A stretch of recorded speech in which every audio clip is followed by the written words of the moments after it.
I had the words fully formed, like something already spoken, only trapped behind my teeth. They sat there with a strange weight, not loud, not dramatic, not even urgent in the way men like to describe urgency after the fact, just certain. Certain in the way a loose step on a staircase is certain. Certain in the way a crack in glass is certain. You don't need to shout about it. You just need to stop someone before they put their full weight down. But stopping someone is never just stopping someone. It means interrupting the current that everyone else has agreed to drift with. It means stepping out of the same silence that keeps you safe. It means taking a private thought and turning it into something public, something that can be remembered, repeated, used. I had seen what was coming, not as a prophecy, not as genius, more like noticing a door left open in winter. More like hearing a machine stutter once and understanding what that stutter usually becomes if no one reaches for the switch. And I knew, with an uncomfortable clarity, that if I said nothing, no one else would say it for me. That knowledge didn't make me brave. It made me careful. I tried to shape the warning in my mind so it would sound harmless. A suggestion instead of a challenge. A question instead of an accusation. A small, polite interruption that could be dismissed without punishment. But even my gentlest version still carried the same meaning. Someone was wrong. And wrong in the wrong room is not a simple thing. It isn't just a mistake. It's a threat to the order people cling to when everything else is falling apart. It's an insult to the structure that tells men where to stand, when to speak, when to keep their eyes forward. I could feel the boundary before anyone drew it. I'd felt it in other moments, in other rooms, the way a conversation can grow colder without a single word being said, the way faces turn toward you not with curiosity, but with calculation. There are places where speaking is treated like an act of violence, not because the words are harsh, but because they land where they aren't allowed to land. I told myself it wasn't my place. That was the first lie, and it was quiet enough to believe. Then I told myself I didn't have all the facts, that I was only seeing one piece, that I was imagining patterns because fear makes patterns out of anything it can. That caution in a world like this could turn into superstition. That was the second lie, and it sounded responsible. Then I told myself the people who could speak were already thinking it. Surely they must have noticed. Surely someone with the authority to matter had already turned the same thought over in their mind, weighed it, and decided against it for reasons I couldn't see. That was the third lie, and it sounded like respect. What I did not tell myself, what I did not allow into language, was the simplest thing, that I was afraid, not afraid of dying. That kind of fear was everywhere, like dust. It sat in your lungs whether you wanted it or not. You learned to breathe around it. This was a different fear. The fear of being singled out. The fear of being marked as difficult. The fear of having your hesitation noticed and recorded and remembered by the wrong person at the wrong time. The fear of becoming the problem. My mouth went dry whenever I imagined it. My tongue felt too large, as if it didn't belong in my own head. I could almost hear the sound my voice would make in the air. Too loud, too thin, betraying more than I meant to. I rehearsed the moment over and over without moving a muscle. Pause. A glance. The smallest opening where a warning could slip through. And each time, in my mind, the same thing happened. The room would change. The temperature would drop. Not because anyone raised their voice, but because attention would harden. I would be seen. And being seen was never neutral. It meant you could not return to the safety of blending in. It meant whatever happened next, whatever went wrong, would have a place to stick. If you speak and disaster still comes, you become the man who spoke, not the man who tried, not the man who warned, just the man who broke the rhythm, the man who made a sound when everyone else stayed quiet. I sat with the warning so long it stopped feeling like a warning and started feeling like a burden I had chosen to carry alone. It pressed behind my ribs. It tightened my shoulders. It made the silence around me feel thick, like cloth over the face. There was a moment, only one, when I could have let it out. I felt it rise the way breath rises before speech, and then I swallowed it back down, and the room remained undisturbed. By the time my heartbeat slowed again, the silence had already been chosen. The first time I understood how silence is manufactured, it wasn't through threats or shouting. It was through routine, through the way a room could teach you what it wanted without ever stating it plainly. We lived inside repetition. The same narrow corridors, the same stale air, the same timed steps of men moving with purpose they didn't question out loud. Every day began with a sense of being late to something even when you were early. Every day ended with the same exhausted quiet, the kind that doesn't feel restful so much as emptied out. There were always messages to carry, papers to bring, names to copy carefully without smearing ink, and voices to keep low. There was always a table somewhere that mattered more than the men standing around it. A map spread flat like a body, pins and pencil marks, lines that tried to make chaos look orderly. I was close enough to that table to hear the words that drifted down to it, close enough to see the way decisions formed, not like grand speeches, but like weather, a pressure shift, a subtle turn in tone, the smallest change in what was considered acceptable to say, but I was never seated at it. That mattered. It mattered in the way a doorframe matters because it tells you where you belong. I stood where people stood when they were useful, but not significant, when they were present, but not counted. Men like me learned early how to measure distance without a ruler, not in steps but in permission. How far you could approach before someone's eyes acknowledged you. How long you could linger before you were reminded, gently or not, that your presence had a purpose and nothing more. Authority wasn't always loud. Often it was quiet, even mild. It could arrive wearing calmness like a uniform. The ones above us spoke in a tone that suggested certainty was a natural state. They rarely said, "I think." They rarely said, "maybe." Their language moved in straight lines. They gave instructions the way you give direction to a machine. And beneath that, we adapted our own language to match. We learned to soften everything into compliance.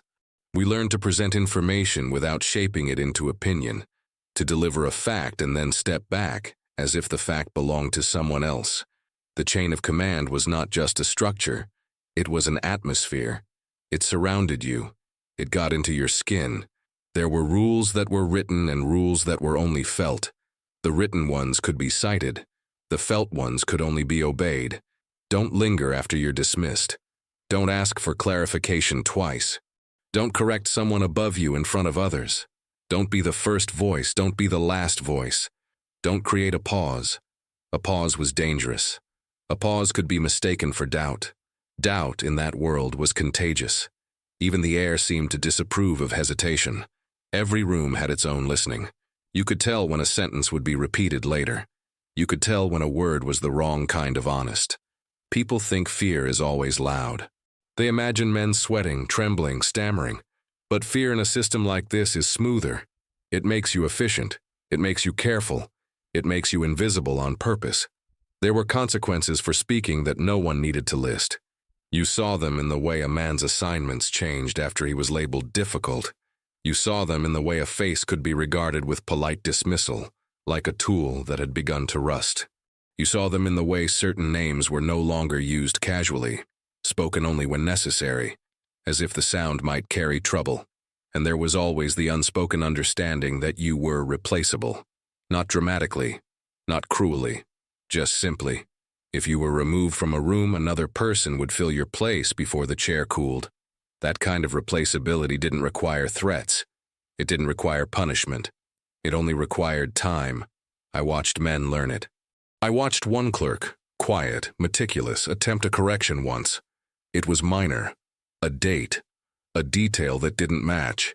He didn't raise his voice. He didn't accuse.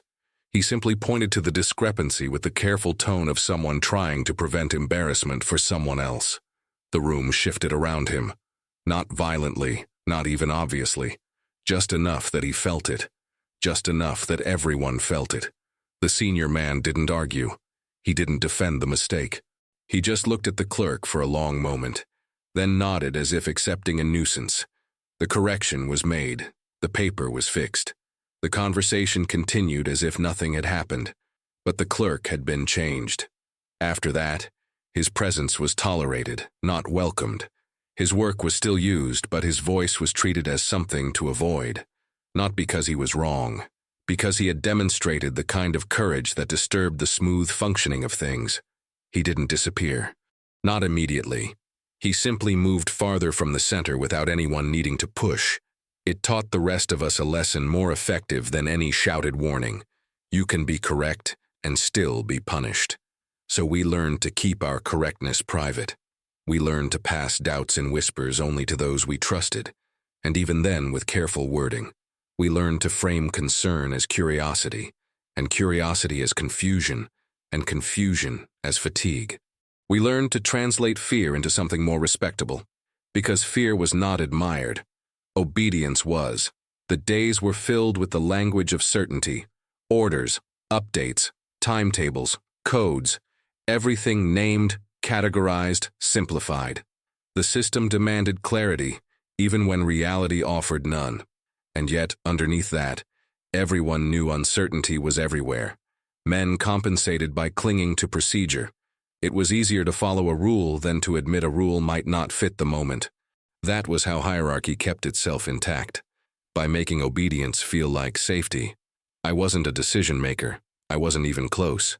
But I was close enough to see the cracks forming in the calm surface. Close enough to hear what was said when people thought the important words had already been spoken. Sometimes a man would step out of a room and let out a breath he'd been holding. Sometimes he would rub his forehead as if he could press away an awareness he didn't want. Sometimes he would look at a wall for a few seconds too long, as if his eyes needed something solid. There was no place to put doubt, not officially, so doubt lived in small movements, in glances that didn't last, in hands that hesitated over documents before signing, in a voice that went quiet at the end of a sentence. And then, inevitably, someone would restore the rhythm.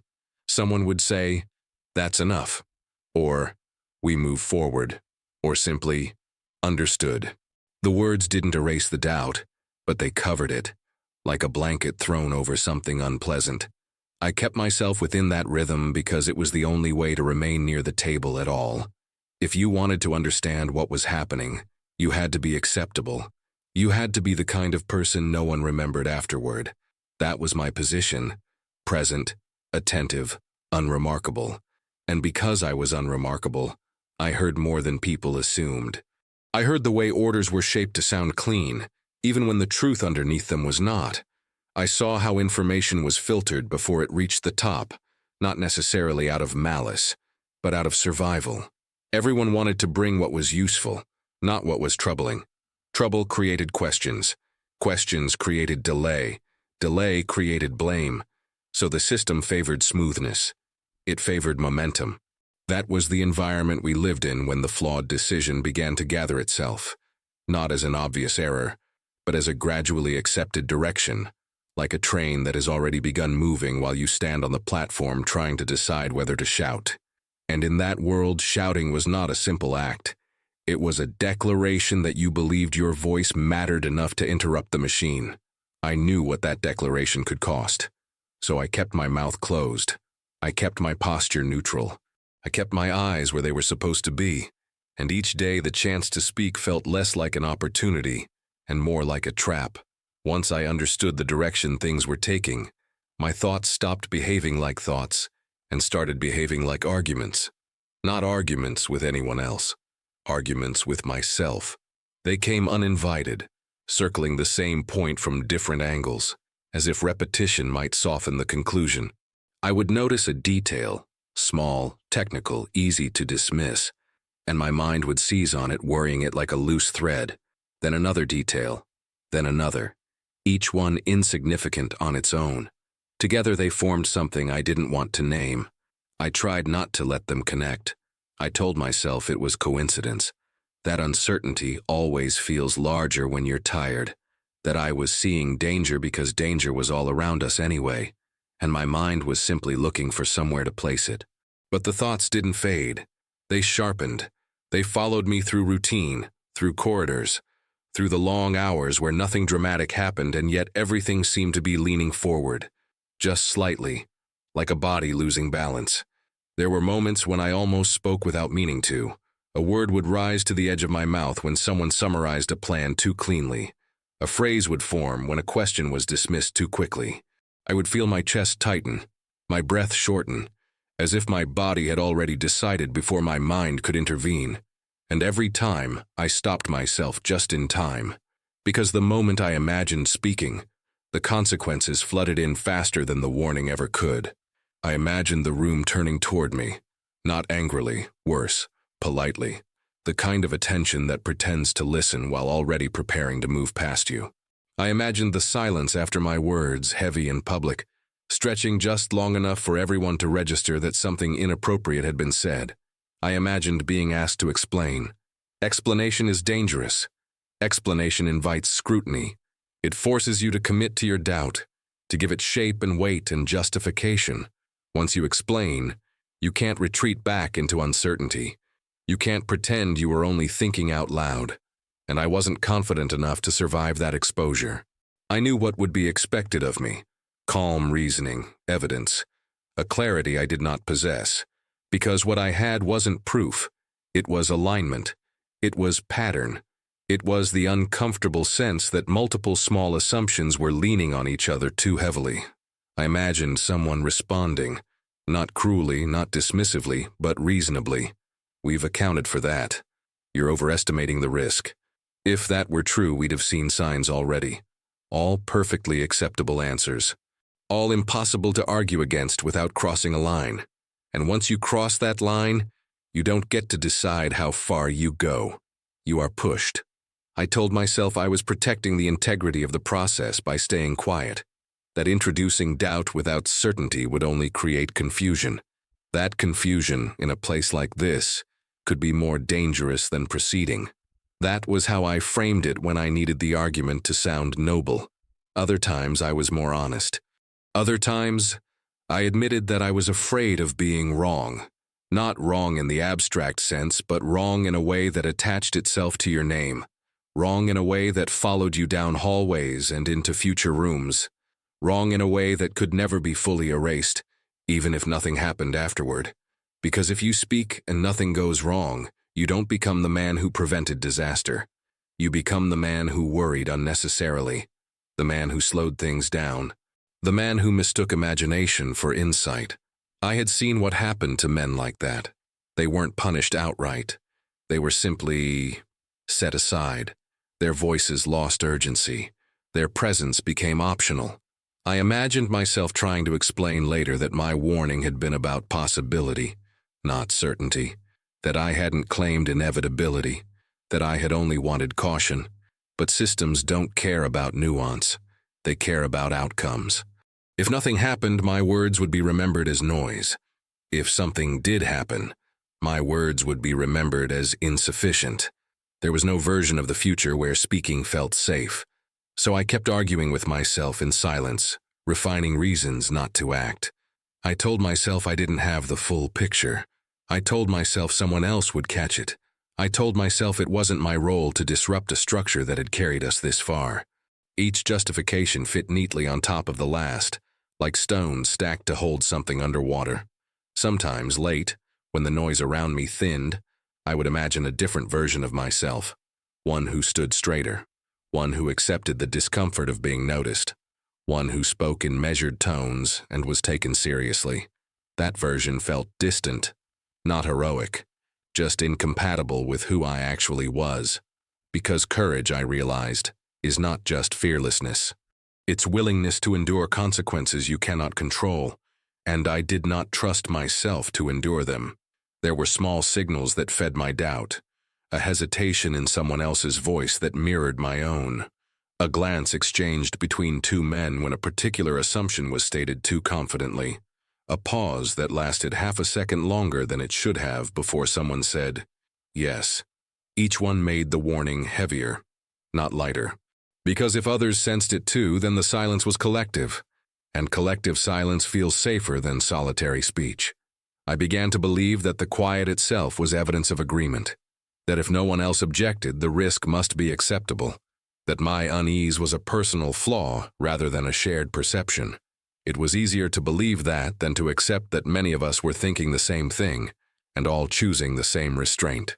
The warning turned inward. Instead of being something to deliver, it became something to manage. I adjusted my posture. I kept my face neutral. I trained my eyes not to linger when a detail troubled me. I learned to let sentences finish without adding the thought that tried to follow them. Silence became a skill. And with every moment I chose it, the idea of breaking it felt more extreme, more disruptive, more unforgivable. I told myself there would be another moment, a clearer one. A moment when the risk would be undeniable and the words would carry themselves. But deep down, I knew the truth I refused to say out loud, that if I didn't speak now, I probably never would. And that knowledge sat inside me, heavy and unmoving, as the space for warning slowly closed. The moment arrived without ceremony, no signal, no raised voices, no dramatic pause to mark it as different from the hundreds of moments that had come before. It unfolded the way decisions often do, quietly, already leaning toward completion by the time anyone fully noticed its shape. We were gathered the way we always were. The same constrained space, the same arrangement of bodies oriented toward authority, the same practiced stillness that settled in once it became clear that this was not a discussion, only a confirmation. Someone spoke first, not to announce a choice, but to frame it as inevitable. A summary delivered with confidence, as if it had already survived every necessary doubt elsewhere. The language was clean, assured, stripped of anything that might invite resistance. I felt it immediately, that tightening again, the unmistakable sensation that the warning I had been carrying was no longer theoretical.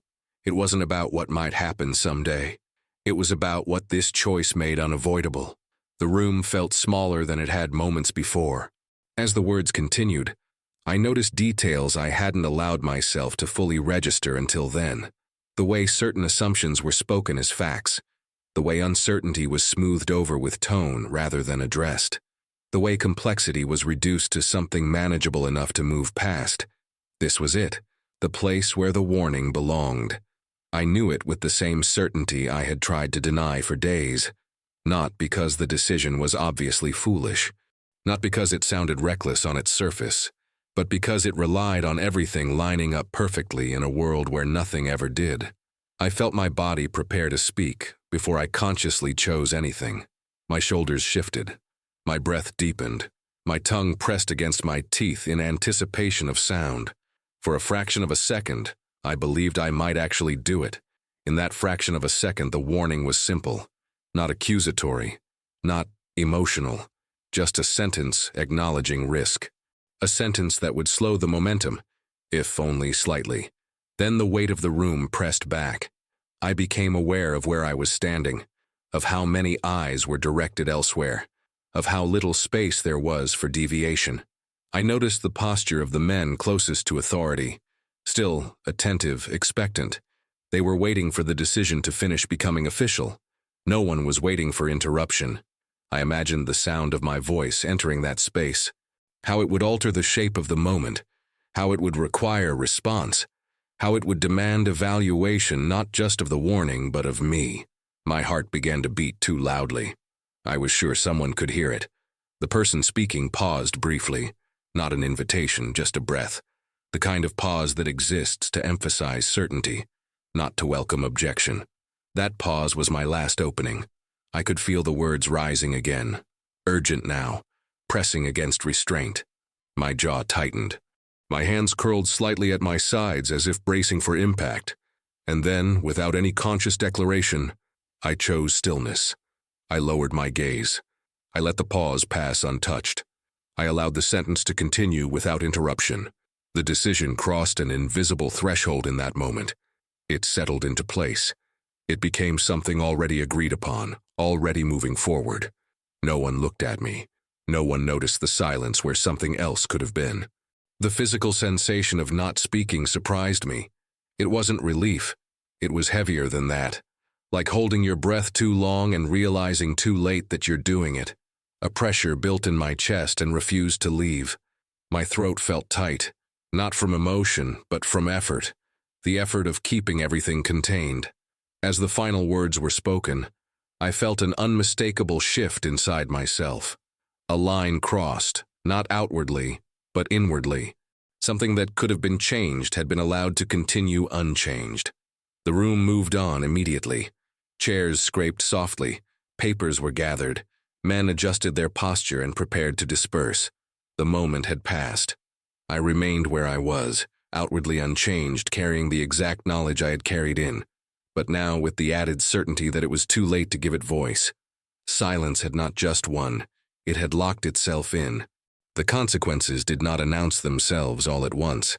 They arrived the way weather changes when you are not watching the sky, quietly, incrementally, until you realize the air has turned cold, and there is no shelter nearby.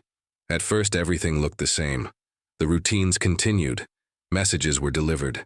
Timetables were followed. Men spoke with the same measured confidence, as if the decision had brought clarity rather than risk. On the surface, nothing appeared broken.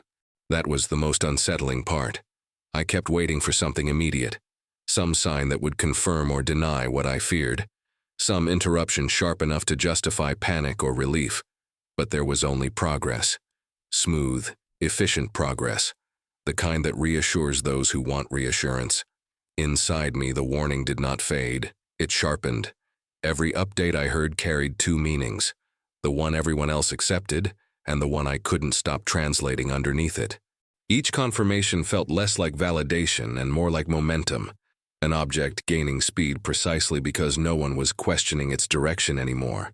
I began to notice absences before anyone named them, a delay that was explained too quickly, a report that arrived shorter than expected, a voice that no longer spoke up during routine exchanges. None of it was dramatic, none of it was framed as concern. But the pattern began to resemble the shape I had tried so hard not to see before. Men adjusted their expectations without acknowledging they were doing so. They spoke in slightly altered tones. They avoided certain phrases. They replaced certainty with reassurance, which is not the same thing. Reassurance exists to calm fear, not to remove its cause. I watched this happen from close enough to feel implicated, but far enough to remain unaddressed. No one asked me what I thought. No one asked anyone what they thought. The system did not seek reflection. It sought continuation. And because it continued, responsibility thinned. It spread itself across forms, procedures, confirmations, and signatures until it belonged to no single hand. That diffusion made it easier to accept what was unfolding as something inevitable rather than chosen. But I knew better. Not because I was wiser than anyone else, but because I remembered the moment when it could have been interrupted, because I remembered the exact place where one sentence could have changed the shape of what followed. That memory made observation unbearable. When the first undeniable sign appeared, it was treated as an anomaly, something unfortunate, but manageable, something that fit within acceptable margins. The language used to describe it was careful, technical, almost gentle. I felt a tightening in my chest that had nothing to do with surprise. This was what I had been trying to prevent, not the outcome itself, but the way it would be normalized once it began. The way each consequence would be absorbed into procedure, transformed from warning into data. After that, the confirmations came more frequently, not all at once, not loudly, just enough that they could no longer be ignored, yet still soft enough to be explained away. Each one stacked atop the last, forming a structure that could not support itself, but was already too tall to dismantle. Men began to speak less. Not because there was nothing to say, but because language had failed to slow anything. Words, when they arrived too late, lost their power. They became descriptive rather than preventive. I listened to conversations that stopped just short of admission. I heard phrases trail off. I watched eyes drop at the end of sentences. There was an unspoken recognition spreading through the rooms, a shared awareness that something was wrong, paired with the understanding that it was now wrong in a way that could not be undone by acknowledgement. That is when silence changes character. Before, it had been cautious, protective, even strategic. Now it was complicit. I felt it most acutely in moments of stillness, when no one was speaking, but everyone was thinking the same thing. When the air seemed heavier, as if burdened by words that no longer mattered, I began to measure time differently, not in days or hours but in missed chances.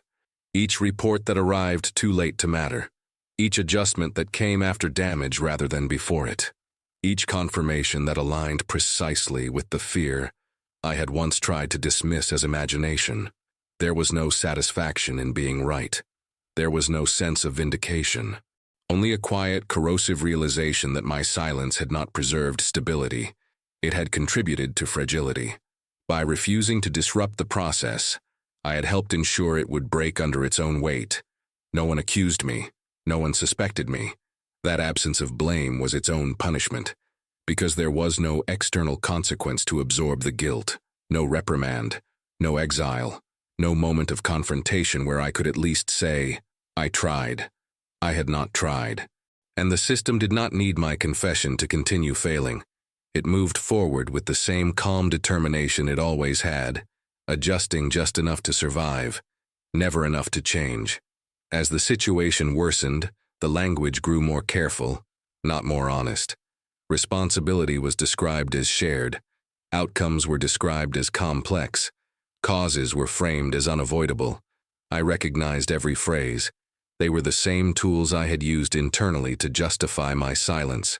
Now they were being used collectively, and they worked just as effectively.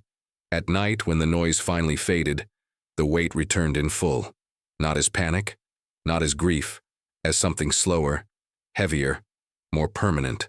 I replayed the moment of decision over and over, not to change it, because I knew I couldn't, but to understand how little it had taken to cross that line, how ordinary it had felt, how unremarkable.